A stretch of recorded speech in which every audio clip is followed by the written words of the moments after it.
지금 귀농 열풍이 불고 있죠. 도시에서 농촌으로 약 50만 명. 취업이 농촌은 잘 될까요? 자유로울까요?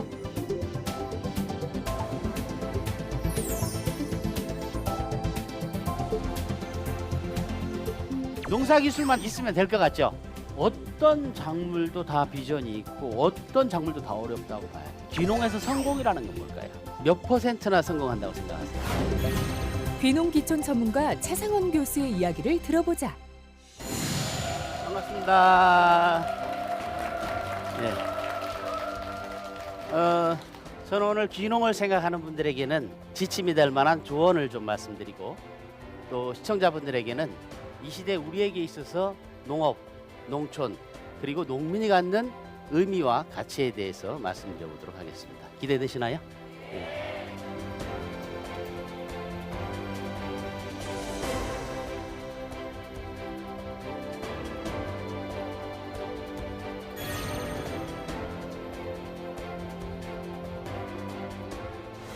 먼저 본론에 들어가기 전에 간단하게 제 얘기를 좀 해드릴까 해요. 저는 잡초를 전공했거든요. 예, 잡초를 전공한 사람이 그런데 왜 귀농이냐 이런 얘기를 많이 듣는데요.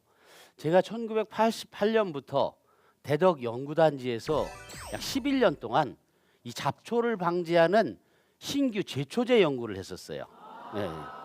근데 이 제초제를 새로 개발하다 보면 이게 우리가 산간지도 있고 도서지도 있고 또 물이 많은 데도 있고 적은 데도 있고 하기 때문에요. 전국 어디에서 사용해도 문제가 없어야 되기 때문에 지역 적응성 실험이라는 걸 해요. 그래서 전국을 다니게 되거든요. 3년 동안 전국을 이렇게 다니면서 실험도 실험이지만 자연스럽게 뭘 느꼈을까요? 뭘 봤을까요? 현장의 농민들을 봤겠죠. 또 농촌도 봤겠죠. 그리고 그걸 생계로 삼고 있는 어떤 농업의 수단 이런 것들을 보면서 귀농해볼까? 왜냐하면 연구소라는 데는 많은 사람들이 또 들어오려고 하고 있고 또 연구를 잘할 수 있는 사람들이 많으니까요. 그래서 저는 가운을 벗고 하얀색 가운을 벗고 농촌으로 가겠다 이런 생각을 하게 됐어요. 지금 생각하면 아찔했습니다. 네. 네, 그래서 제가 이제 본격적으로 가기 전에 반농 반업으로 농사를 짓기 시작했어요. 엄청난 면적을 했어요. 약 3,800평. 네, 그것은 우리나라 1인당 한 가구당 평균 농경지 경작 면적이 2,700평일 때니까 많은 거죠. 아주 고소득 품목을 했어요. 잘 키웠어요. 그런데 IMF가 왔어요. 그러면 건설 경기가 얼어붙거든요. 건설 경기가 얼어붙으면 나무는 전혀 안 팔립니다. 그래서 어떻게 됐을까요? 쫄딱 망했죠. 만약에 제가 전업으로 생계를 거기에다가 걸고 있었다면 엄청난 큰 타격을 입었을 텐데 아직은 직장 생활을 하고 있었기 때문에 그래도 뭔가 버틸 수는 있었죠. 그런데 제가 버틸 수 없었던 것은 계속해서 이런 상황에서 농업을 하긴 어렵겠다 이런 생각을 하게 된 거죠. 예, 그리고 내가 혼자 가서 농업을 한다고 뭔가 도움될 게 아니고 오히려 밖에 나가서 다시 무슨 일을 하고 싶다라는 생각이 들기 시작했어요. 그런데 그게 귀농은 아니었어요. 예, 농촌에 관심을 많이 갖게 된 거죠. 그래서 어찌 보면 저는 다시 무토로 잠깐 나온 거예요. 그래서 일본으로 유학을 갔어요. 예, 그 당시에 저나 저희 집 자매님도 연구단지에 다니고 있었기 때문에 둘 다 소득이 꽤 됐죠. 안정적인 직장에. 그 직장을 그만두고 사비 유학을 떠났습니다. 애 둘을 데리고 가서 5년 동안 석사 박사를 하면서 일본 농업은 어떤가? 일본 농촌 어떤가? 이런 데에 관심을 가지고 있었는데요. 일본도 우리랑 비슷하더라고요. 그래서 그 사람들의 대처 방안도 대처 방안이지만 밖에서 우리를 좀 보게 된 것이 큰 도움이 됐던 것 같아요. 예, 그래서 들어와서 충청남도에서 설립한 재단법인 충남농업테크노파크라는 데, 지금으로 말하면 6차 산업 지원센터 이런 데거든요. 거기로 직장을 잡아서 들어갔어요. 그래서 생산뿐만이 아니고 그 생산한 농가들이 소득을 올리기 어려우니까 가공이나 유통을 통해서 좀 활성화하자 이런 취지의 기관이었거든요. 그래서 2년 동안 거기에서 충청남도의 지역농업 클러스터라든지 이런 걸 맡으면서 나름 열심히 했는데 하루는 제가 큰 충격을 받는 일이 있었습니다. 그 아산 지역에 수십 년 동안 자기 돈까지 내놔가면서 지역 농업을 위해서 열심히 하던 수십 명의 사람들이 있었어요. 근데 그분들의 가장 큰 고민은 예상치도 못하게 자기 자식들 중에 누군가 한 명 농대 가는 거였어요. 저는 정말 상상도 못했어요. 대부분 농대 가지 않나? 막 이런 생각을 했었거든요. 그래서 그때 이렇게 농촌의 인력 확보 이런 것들이 문제구나, 어렵구나. 이미 그때는 농촌은 초고령화 사회에 진입해 있었어요. 당시에는 귀농이라는 말도 잘 안 쓸 때였는데 저는 그때 이런 생각을 했어요. 많이 농업 분야에 문제가 있지만 가장 큰 문제도 사람이고 해결 방안도 사람이다. 그렇다면 나는 신규 인력을 양성하는 일에 미력하지만 역할을 하고 싶다. 이런 생각을 하고 다시 직장을 옮깁니다. 그것이 지금 다니는 대학이에요. 교수로 온 게 아니에요. 2년 단기 계약직 직원으로 왔습니다. 받고 있던 월급도 훨씬 줄어들었죠. 조건이 있었어요. 귀농센터를 만들어준다면 가겠다. 제 조건은 그거였어요. 그래서 2006년 3월 1일자로 대학을 옮기면서 3월 2일 날 대학에서 약속한 대로 귀농지원센터를 만들어줘서 귀농지원센터 일을 쭉 해왔었습니다.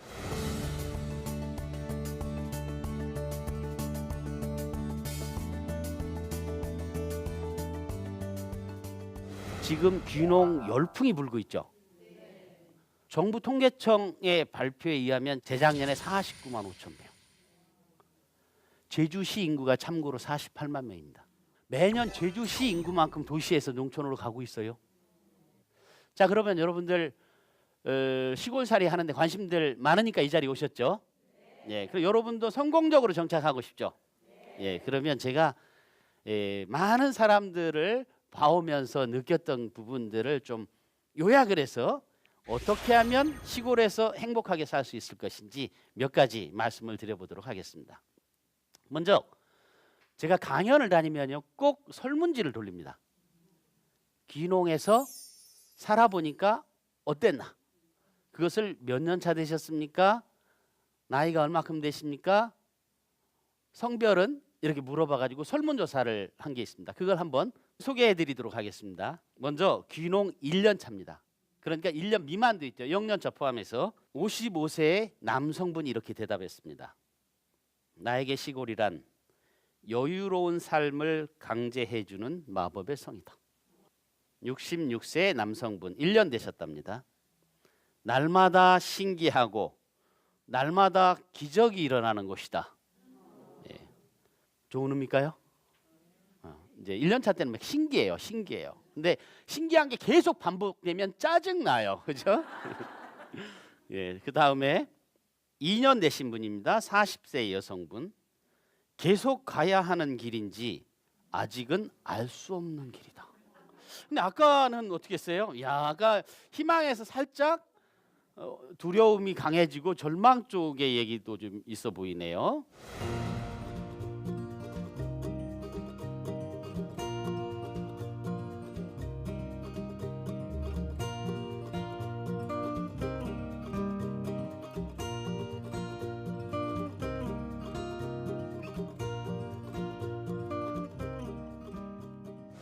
자, 여러분 어떠십니까?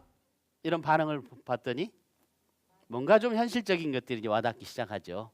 예. 자, 그러면 귀농을 할 때 우리가 준비해야 될 거 두 가지가 있습니다. 첫째, 이유 찾기. 둘째, 소득원 찾기. 예. 이유 찾기는 내가 왜 시골 가서 살아야 하는지 스스로 납득할 수 있는 이유가 돼야 되겠죠. 왜냐하면 현재 귀농하는 상당수의 사람들이 나는 귀농을 내 살아가는 방식 바꾸는 거야. 내 인생의 철학적 전환이야. 이렇게 얘기들을 하고 있거든요. 그렇다면 왜 시골 가서 살아야 되는지에 대해서 적어도 배우자하고 정도는 동감할 수 있는 이유 찾기는 필수적이겠죠. 예.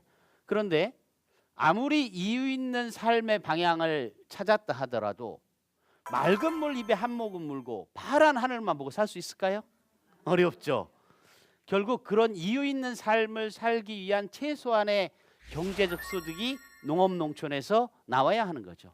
그래서 두 번째는 뭐라 그랬죠? 소득원 찾기. 그래서 그 지역의 특성이 있어요. 특화된. 예. 그러니까 그 지역의 특성을 고려해야 돼요. 그러니까 우리가 수박하면 어디예요? 인삼? 나주? 그 봐요. 그러니까 그런 지역들이 기후 풍토 토질이 그 작물에 적합해요. 그래서 특성화돼 있어요. 오랜 세월 되다 보니까 주변에 농사 기술을 가진 달인도 많고 지자체도 거기에 집중적으로 지원을 하고 또 관련 전후방 산업 농약이나 비료나 자재나 이런 것들도 거기에 집중돼 있어요. 그러니까 지역적 특성을 고려해야 돼요, 안 해야 돼요? 해야 되는 거죠. 어떤 분들은 이렇게 얘기해요. 교수님, 저는 매실 아니면 안 해요. 저는 무조건 블루베리 할래요. 저는 표고 할래요. 막 이런 사람들이 많아요. 그게 너무 좋대요. 그런데 블루베리를, 매실을, 표고를, 사과를 키우기 위한 역사적 사명을 띠고 이 땅에 태어났나요? 그런 거 아니죠.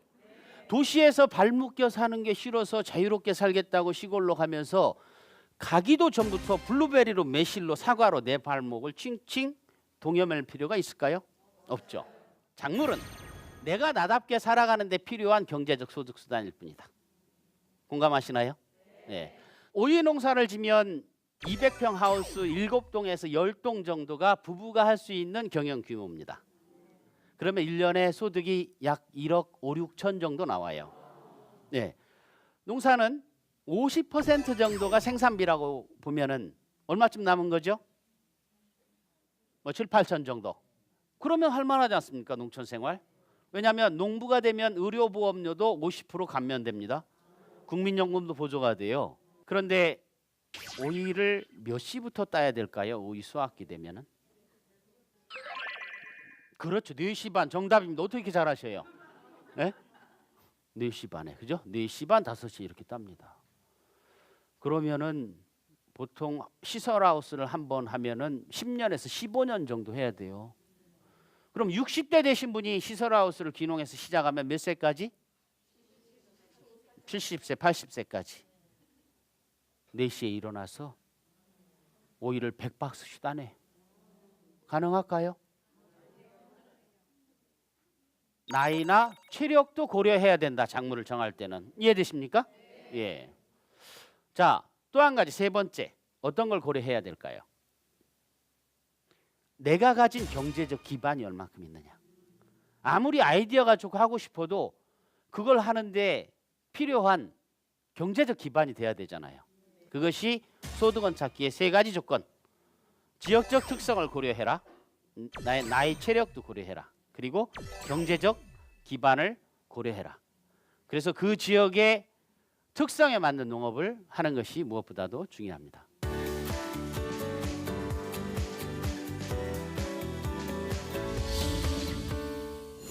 지금 새로 시작하는 분들이 1차 농업에 그렇게 많은 땅을 사서 하기는 쉬울까요? 어려울까요? 어렵죠. 그렇다면은 이런 농업에 관심을 가져봐야 돼요. 여러분들은 농대를 나오셨나요? 아니죠. 대부분 아니시죠, 그죠? 예, 귀농하시는 분들 중에 상당수는 이럴 줄 알았으면 농대 갈 걸 이런 생각을 하시는데요. 오히려 다른 산업 분야에 종사하던 경험, 경력, 인맥 하던 일 같은 것들을 여하이 잘 농산업에 접목시키느냐, 이거에 따라서는 새로운 비즈니스, 아주 부가가치가 높은 농업을 할 수도 있어요. 예, 한 사례를 드려볼까요?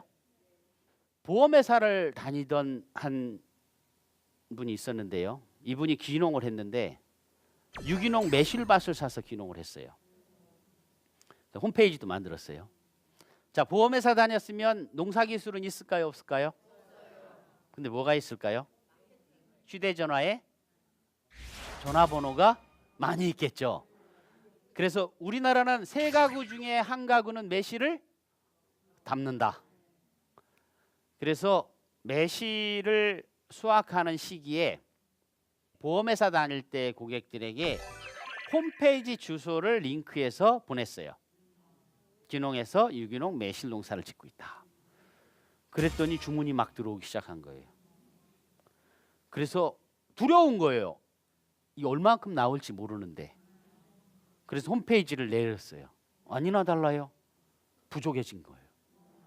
그래서 먼저 주문하신 분들에게 보내드리고 나머지 분들에게 문자를 넣어서 환불해드리겠습니다. 죄송합니다. 물건이 부족합니다. 했더니 대부분 뭐라고 답장이 왔을까요? 내년에 나부터 줘. 그해 매실을 많이 하는 그 인근 지역의 농민들은 공판장 수맥 가격이 생산비에도 못 건진다고 막 집어 던지고 하는 것이 지역 신문에 나던 해입니다. 그런데 이분은 단 3일 만에 1.5배 받고 전량을 팔고 내년 농사까지 성금 받고 파는 거죠. 예. 결국 그분이 블루베리도 심고 해서 연매출이 몇 억쯤 되니까 마을 분들이 그분을 중심으로 해서 장목반이 만들어졌어요. 예. 그래서 몇 해 전인가 정부에서 하는 귀농 박람회 우수 귀농인으로 농림부 장관 표창도 받은 경우가 있는데, 이 사람은 농사기술은 없었지만 그동안 내가 보험회사 다니면서 살아온 것이 있었잖아요. 그것을 농산업하고 잘 접목시킨 거죠. 또 한 분은 모 대학의 총장을 하시던 분인데요. 연세도 있고. 그래서 처음에는 뭐고 할 것 같았는데 와서 교육을 받아보니까 뭐고 못 하겠는 거예요. 그래서 저하고 상의하다가 가훈 펜션을 하기로 했어요. 여러분은 집에 다 가훈을 걸고 있나요? 마음에는 걸고 있지만 한 3분의 1 정도 되더라고요. 우리가 설문을 해보면. 근데 이분은 전직이 뭐예요? 대학 총장. 네, 그래서 그 펜션에 가서 1박 하면서 사전에 가는 사람이 물론 가훈은 정하죠. 왜 이런 생각을 했나 해서 주면은 그분이 준비하고 있다가 아이들도 있는 자리에서 부모 앉혀놓고 왜 사람이 덕 있게 의 있게 살아야 하는지 그 가훈에 맞게 설명도 해주고 아이들에게 나와서 먹 가는 법도 알려줘서 아이들이 먹도 갈게 하고 아이들이 보는 자리에서 이렇게 써주고. 여러분, 그런데 그 아이디어를 준 사람은 접니다. 예.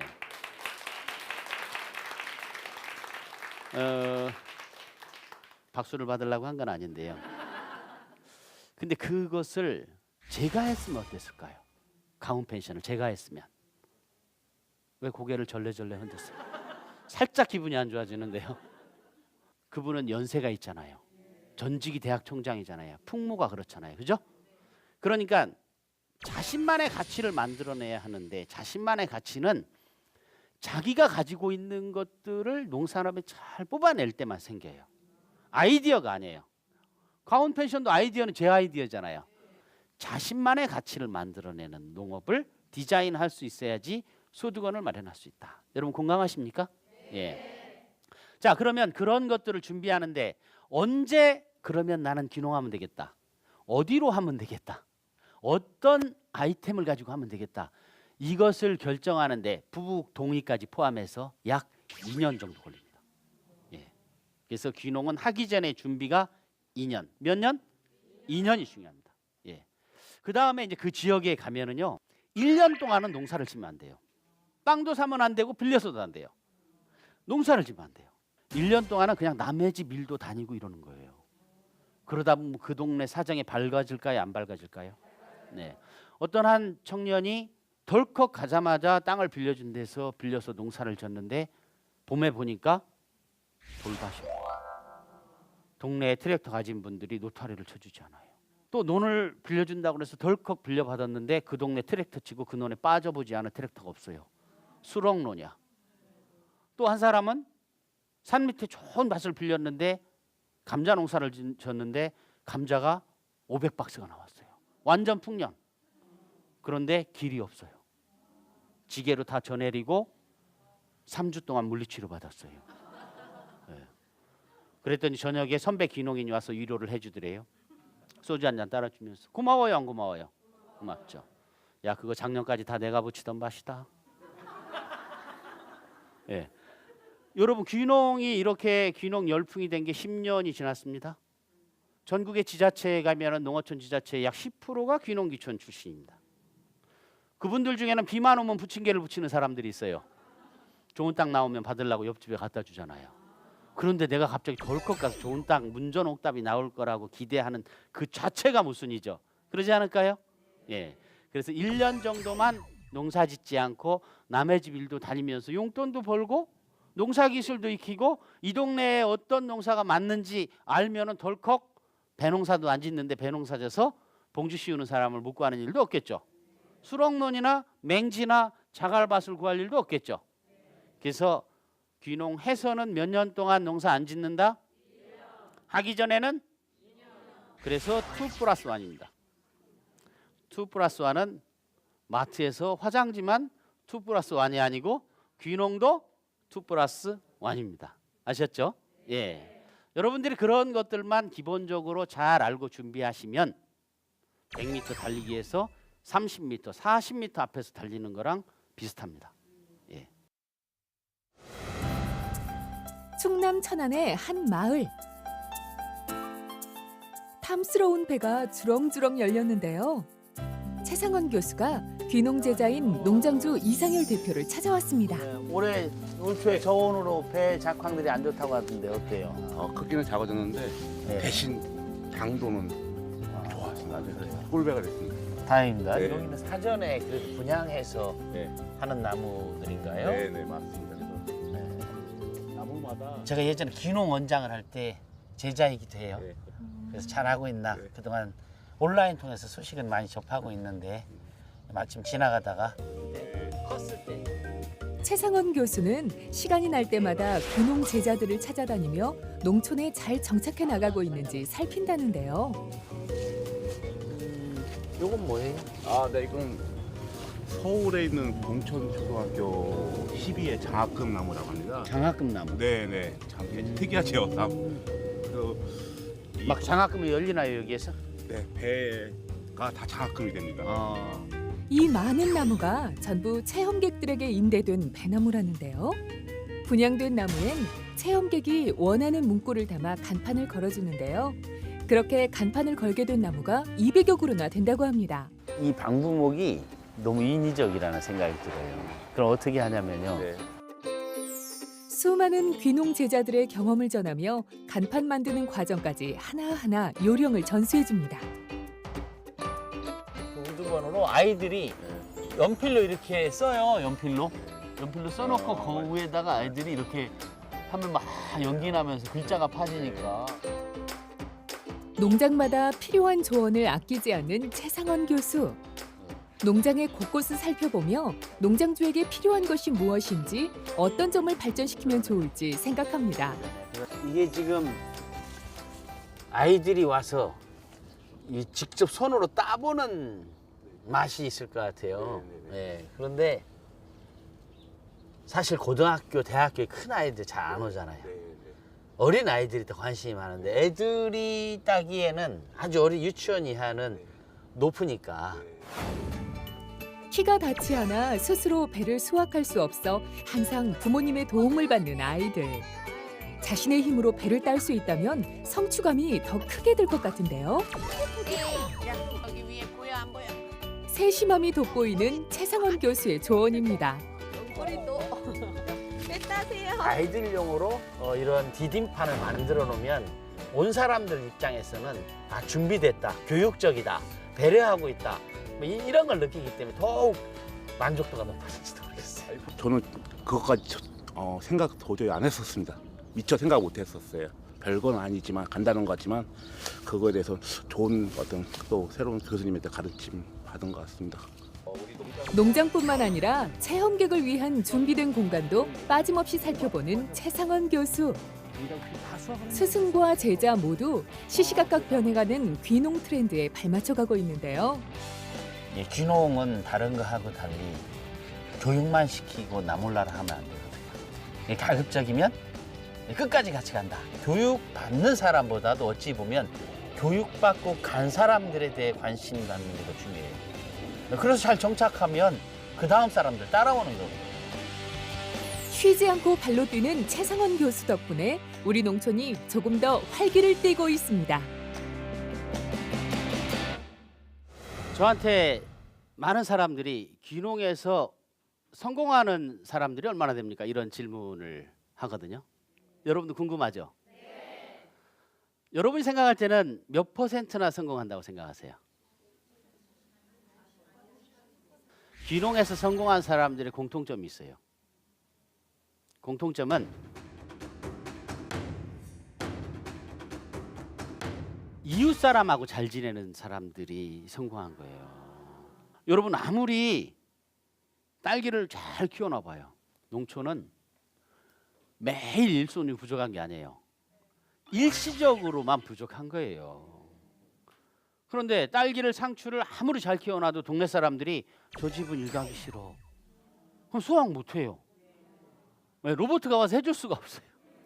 네, 그래서 이웃하고의 관계를 잘 가져야 되는데 그러자면 겸손해야 돼요. 네. 한 분이 은행을 다니다 왔는데 이분이 아주 뭐 전혀 문제가 없는 분이에요. 네. 제가 봤을 때는 아주 괜찮은 분이었는데 농촌 사회는 전혀 모르는 완전 도시 출신이었거든요. 마을 사람들이 무슨 자리가 있어서 거기서 술도 한잔 하고 하는데 그날 술이 맥주였나 봐요. 근데 이분이 정말 악의 없이 한 소리가 막걸리 없습니까? 막걸리? 농촌은 막걸리 마셔. 이게 참 도시에서 은행 다닐 때 맥주살이라고 이렇게 하니까 마을 사람들이 우리도 맥주 마시거든.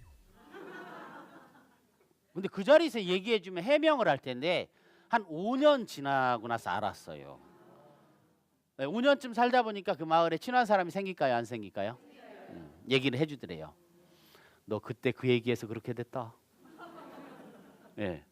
그러니까 이게 겸손한다고 해서 아 내가 그냥 겸손해야지 이렇게 되는 건 아니고 농촌 사회에 대해서 잘 이해를 해야 되는 것 같아요. 그래야 겸손해질 수도 있어요.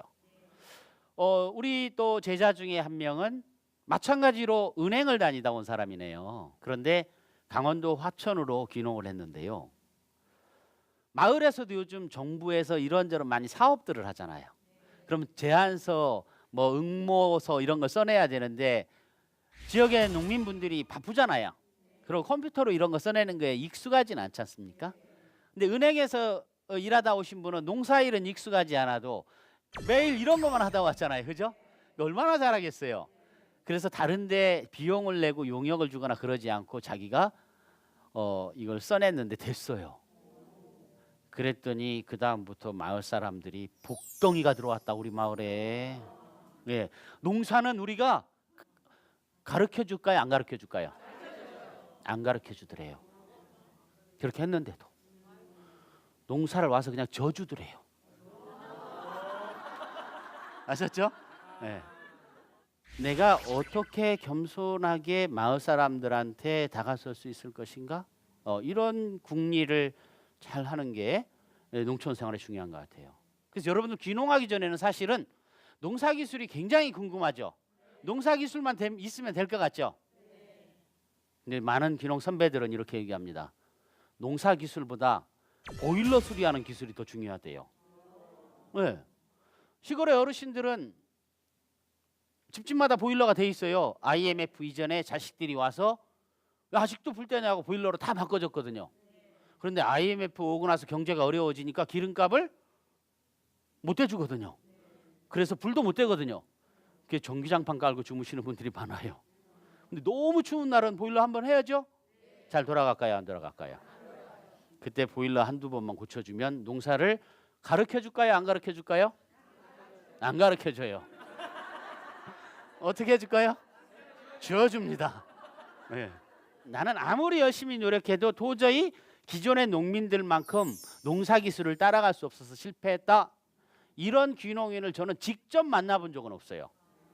너무 게으르거나 또는 과도한 욕심을 부렸거나 나머지 대다수는 농촌 사회에 적응을 잘 못해서 실패하는 경우예요.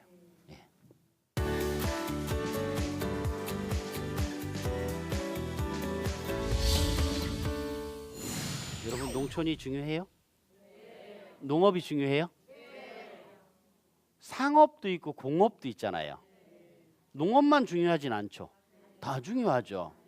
그렇죠? 예.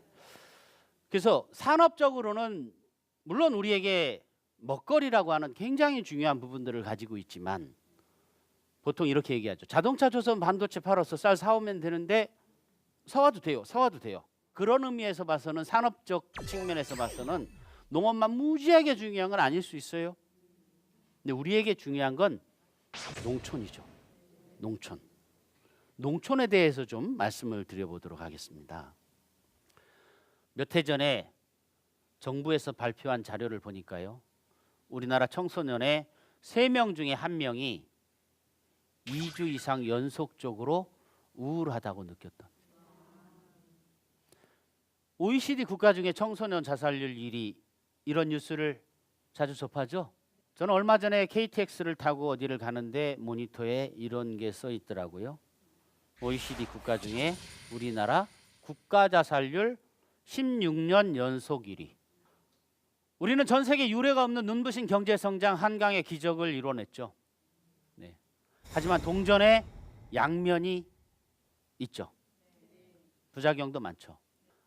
이런 지표들은 바로 저 도시의 사각형 회색빛 짙은 그늘입니다. 이제 저 그늘을 치유할 수 있는 것은 녹색의 곡선의 농촌이죠. 여러분 작년에 천안 아산 지역에도 비가 많이 왔습니다. 작년 7월에 집중호우가 내렸을 때 천안 아산역이 절반까지 주차장의 차량의 문까지 잠겼습니다. 예. 치수 설계를 잘해서 한 신도시였지만 갑자기 집중적으로 내린 호우를 막을 수는 없었던 거죠. 그 지역이 예전에는 전부 논밭이었어요. 지금은 완전히 신도시로 개발되면서 아파트 숲이 됐거든요. 이것이 우리가 농촌을 지켜야 하는 이유 중에 하나입니다. 이거를 농업의 농촌의 다원적 기능이라고 하죠. 홍수 조절 기능. 예. 저는 어려서 우리나라만 금수강산인 줄 알았는데요. 나중에 커서 외국을 나가 보니까 금수강산이 많더라고요. 그 중에 한 군데가 이 큐슈 지역에 있는 구마모토라는 데입니다. 예, 아주 울창한 숲들이 있고 1500m 이상 되는 산도 있고 그 물이 많죠. 산이 깊으니까. 그런데 구마모토에 어느 해부터 지하수가 부족해지기 시작했어요. 그래서 조사를 해봤더니 논농사에서 돈이 안 되니까 다른 걸로 많이 전환을 한 거예요. 논은 물을 담아놓는 역할도 하지만 하루에 3cm 정도씩 물을 밑으로 내립니다. 그래서 벼를 심어놨을 때 나가는 쪽은 없는데도 물고에 물이 콸콸콸콸 들어가는 것은 그만큼 밑으로 물이 내려간다는 거죠. 그래서 구마모토에서는 원래 논이었던 자리에 벼를 안 심고 물만 담아도 5월에서 10월 사이에 최대 3개월까지 300평당 22만 원씩 보조금을 주고 있습니다. 그래서 그 지역에 가면 큰 간판들이 걸려 있습니다.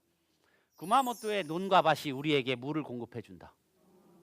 시민들에게 세금을 써야 된다는 얘기죠. 이번 1월 달에 가봤더니 많이 개선됐대요. 그래서 아예 재단법인을 만들어 놓고 얼만큼 물을 확보하는 데 기여를 했는지를 측정해서 그거에 맞게 지금까지도 비용을 지급하고 있더라고요. 무슨 돈일까요? 시민의 세금으로. 그런 면에서 우리는 물을 아직 공짜로 먹고 있는 거죠. 예, 이런 지하수 확보 기능도 있죠. 생태계 보전 기능도 있죠. 그래서 농촌은 더 이상 식량 생산 기지만이 아니고 우리의 생명을 지켜주는 곳이기도 하죠. 우리는 어찌 보면 1리터의 곡물 생산보다도 1평방미터의 농촌 공간을 지켜야 하는 시대에 와 있어요. 농업도 상업도 공업도 똑같이 중요하지만 우리에게 중요한 것은 모두에게 중요한 것은 농촌이죠. 자, 농촌이 유지되려면 누가 살아야 돼요? 농민이 살아야 되는 거죠. 농민이 살기 위해서는 소득이 있어야 되는 거죠. 그래서 농업, 농촌, 농민 이 3농은 우리 모두에게 중요한 거예요. 농부는 단순히 나하고 다른 누군가의 직업이 아니고 농촌은 단순히 도시와 다른 누군가 사는 공간이 아닌 우리 모두가 누구를 위해서? 우리 모두를 위해서 지켜야 하는 것이죠. 여러분, 우리나라는 1000년 동안에 999번의 침략을 받은 나라라고 하죠. 그러니까 나라를 지키기 위해서 국방비를 사용해야 돼요, 안 해야 돼요? 해야 되는 거죠. 여러분, 남대문이 화재로 전소됐었죠? 하지만 전부 다시 복구했죠? 왜일까요? 우리 정신문화를 지키기 위해서 문화재 유지 비용 사용해야 되는 거죠. 우리 생명을 지키기 위해서 생명 곳간 유지 비용 사용해야 될까요? 안 해야 될까요? 해야 되는 거죠. 그래서 이런 농업 농촌의 가치와 기능에 대해서 많은 사람들이 알 때 마트에 갔을 때 다른 건 몰라도 내가 농산물이라도 우리 지역 거 사줘야 되겠다. 또 정부나 지자체가 농업 예산을 세웠을 때 왜 밑빠진 독에 물 붓기 하냐. 자동차, 조선, 반도체 팔아서 사오면 될 것을 이렇게 생각할까요? 아니겠죠. 세금을 써서라도 저것들이 잘 지켜져야 된다. 여러분, 스위스는 우리와 하고 같이 산학이 약 70% 되는 나라입니다. 스위스에서도 농업을 해서는 소득을 얻기가 어려워요. 그래서 한 가구가 약 1억 정도 벌어야 되는데 아무리 열심히 해도 3, 4천만 원밖에 안 돼요. 그래서 스위스에서는 나머지 6천만 원을 나라에서 보전해 줍니다. 그 대신 스위스의 농가들은 예를 들어 축산농가라고 치면요, 겨울철에는 한 달에 15일 이상 소를 방목해야 돼요. 나머지 계절에는 25일 이상 방목을 해야 되고 그 증빙 자료를 내야지 그 돈을 줍니다. 왜 그럴까요? 양질의 소고기와 신선한 우유를 도시민들에게 공급하기 위해서일까요? 그런 점도 있죠. 아니면 동물 복지를 위해서일까요? 그런 부분도 있겠죠. 핵심은 국민들에게 젖소들이 한가롭게 풀을 뜯고 있는 광경을 보여주라는 얘기입니다. 농업에서는 한계가 있으니까 돈은 도시에서 벌을 거니까 나머지 부족한 부분들을 우리가 벌어서 떼어줄 테니까, 나눠줄 테니까 그걸로 농촌 유지해 주세요. 그래야 우리도 삽니다. 이런 얘기입니다. 그래서 스위스는 헌법에 농업 농촌의 다원적 가치를 넣는 거죠. 그래서 지금 우리도 헌법에 농업 농촌의 다원적 가치를 헌법조항에 넣자고 운동을 하고 있는 거죠. 여러분들이 이런 것들을 이제 알게 됐죠, 그죠? 공감이 돼요, 안 돼요? 지금 우리가 40대 이하의 경영주 비율이 1%입니다. 아주 심각한 세대 단절이죠. 제가 어떤 마을에 가서 어르신의 경영 장부 겸 일기장을 봤어요. 이분이 1964년 어느 날 무안 읍내에 가서 이발을 하셨어요. 이발비 지출 10원. 지금 이발비는 10,000원 하죠. 물가가 1000배 오른 거죠. 근데 그 밑에 뭐라고 써 있냐면요, 쌀 한 대 20원. 그러니까 아마 집에 제사가 있었던 것 같아요. 그래서 나가서 이발도 하고 조상님들에게 쌀밥을 올리려고, 그때는 쌀 농사 진다고 다 집에 놓고 먹을 때가 아니지 않습니까? 그죠? 쌀을 사온 거예요. 쌀 한 대는 20원. 자, 그러면 이발비 10원 하던 것이 10,000원 하면 쌀 한 대 20원 하던 것은 얼마 해야 될까요? 20,000원 해야 되겠죠. 왜냐하면 농민들도 지금 10,000원 주고 머리 깎고 있고, 트랙터 한 대 살려면 1억 원이 들어가고, 자식이 대학에 가면 등록금 할인 안 되거든요. 얼른 넣어줘야 되고. 그런데 지금 쌀 한 대는 3,000원입니다. 20,000원이 아니고. 몇 해 전에 한 농부가 이렇게 말했습니다.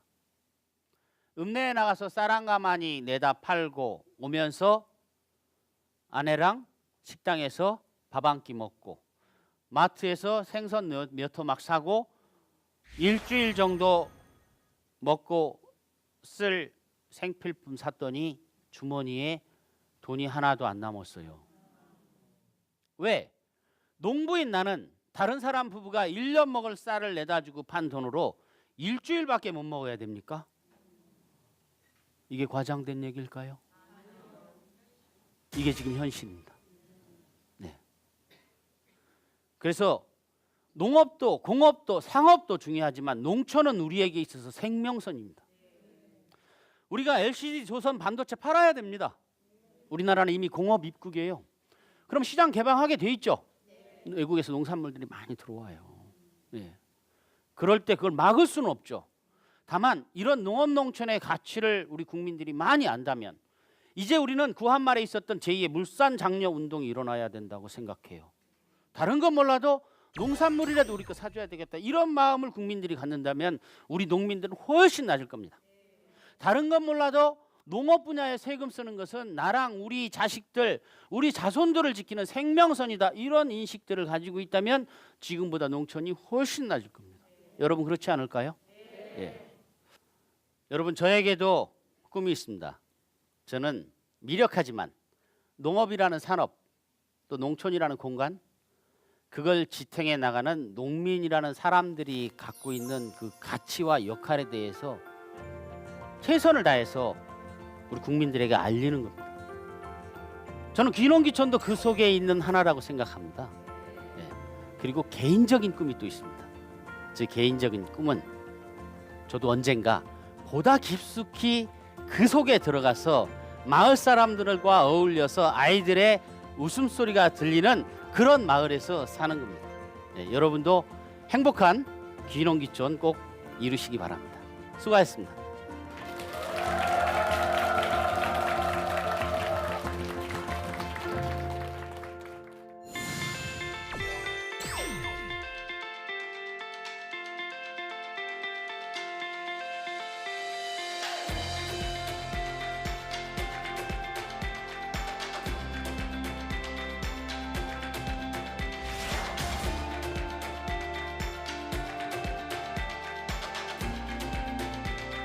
네, 여러분 또 많은 의견 주셨네요. 한번 살펴보도록 할까요?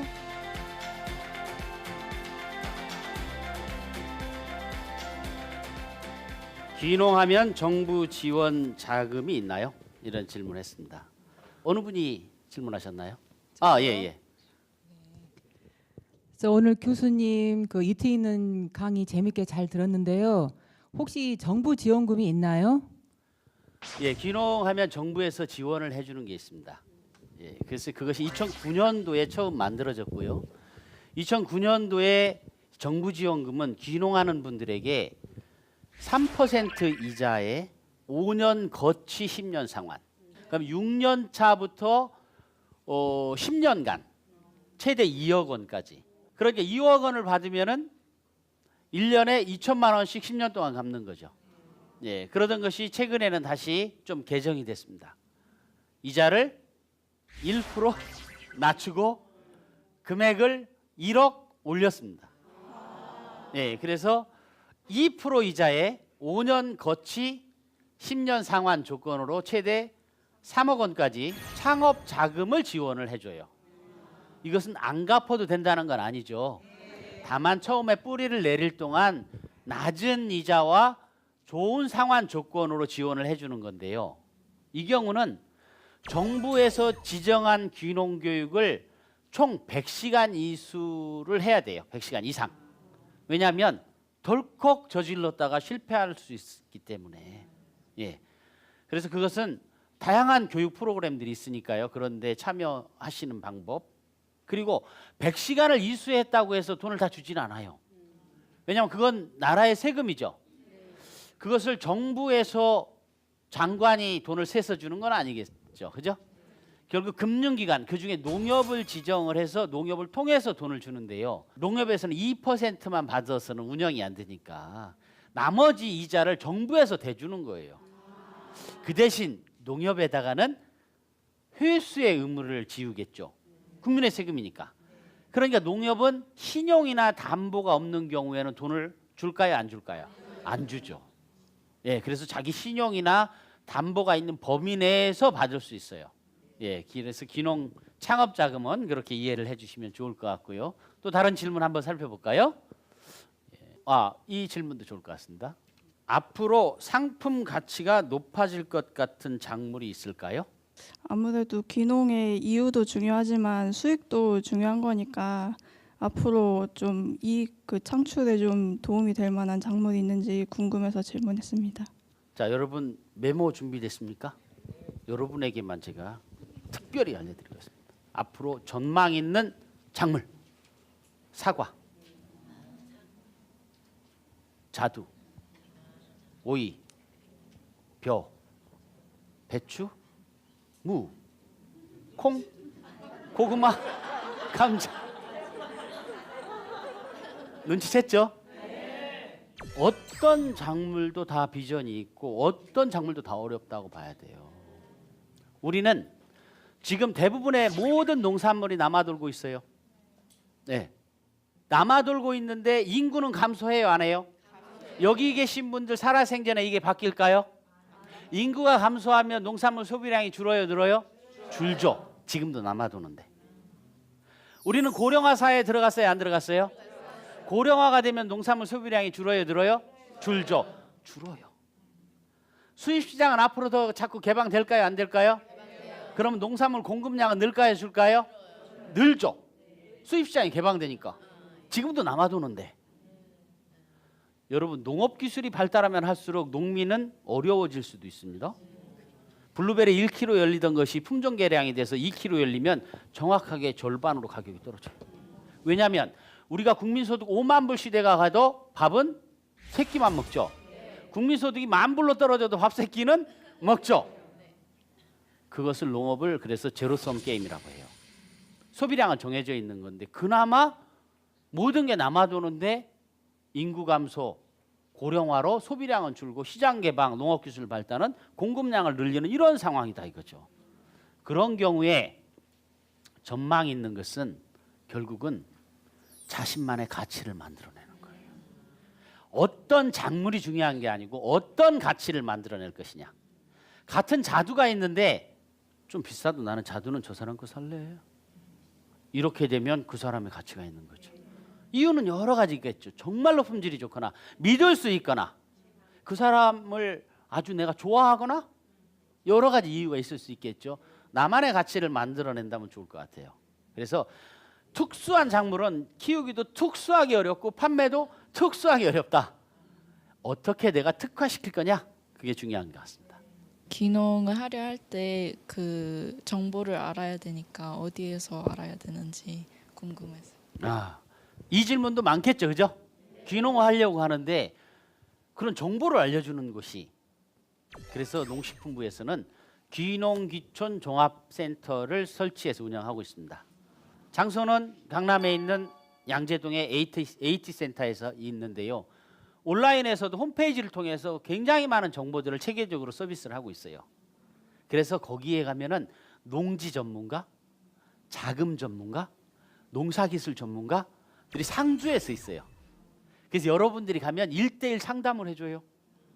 예, 또 홈페이지에서도 어느 지역에 가면 어떤 작물들을 추천하고 있는지, 그 작물을 하기 위해서 부부 경영 규모는 얼마나 드는지, 초기 투자비는 얼마나 드는지, 3년간 운영비는 얼마나 드는지, 그랬을 때 소득이 얼마나 나오는지 이런 것들을 전부 정리해서 홈페이지에서 소개하고 있어요. 아주 유용하겠죠?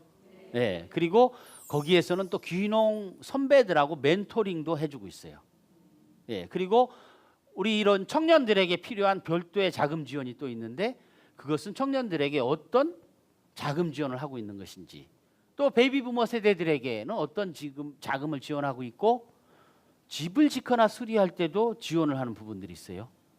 예. 그런 부분들에 대해서 아주 상세하게 전화나 방문 상담에서 응대해주고 있고요. 가면은 그런 좋은 자료집을 또 공짜로 우상으로 주기도 합니다. 그래서 약간의 발품을 팔아야 한다. 예, 그래서 귀농귀촌에 관한 정보는 귀농귀촌 종합센터. 그래서 아마 자막으로 밑에 홈페이지하고 전화번호 넣어주겠죠, 그죠? 우리 제작진이 거기를 찾아보시면 될 것 같습니다.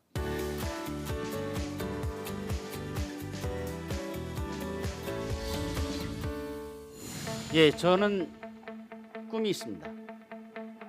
저는 농업이라는 산업, 농촌이라는 공간, 그리고 그걸 지탱해가는 농민이라는 사람들이 갖는 가치와 기능에 대해서 국민들에게 널리 알리고 싶은 그런 꿈이 있습니다. 그래서 미력하지만 그런 일을 하는데 최선을 다할 생각입니다. 그리고 또 개인적인 꿈도 있습니다. 저의 개인적인 꿈은 너무 멀지 않은 시간 내에 저도 보다 깊숙이 그 속에 들어가 살고 싶습니다. 그래서 아이들의 웃음소리가 들리는 농촌 마을에서 사는 것이 제 소박한 꿈입니다. 그래서 저도 열심히 노력할 테니까 여러분들도 귀농을 하시는 대로 또는 안 하시더라도 우리 농업농촌 농민에 대해서 많은 관심과 사랑을 보내주시기를 바랍니다. 농업이 우리의 미래입니다. 수고들 하셨습니다.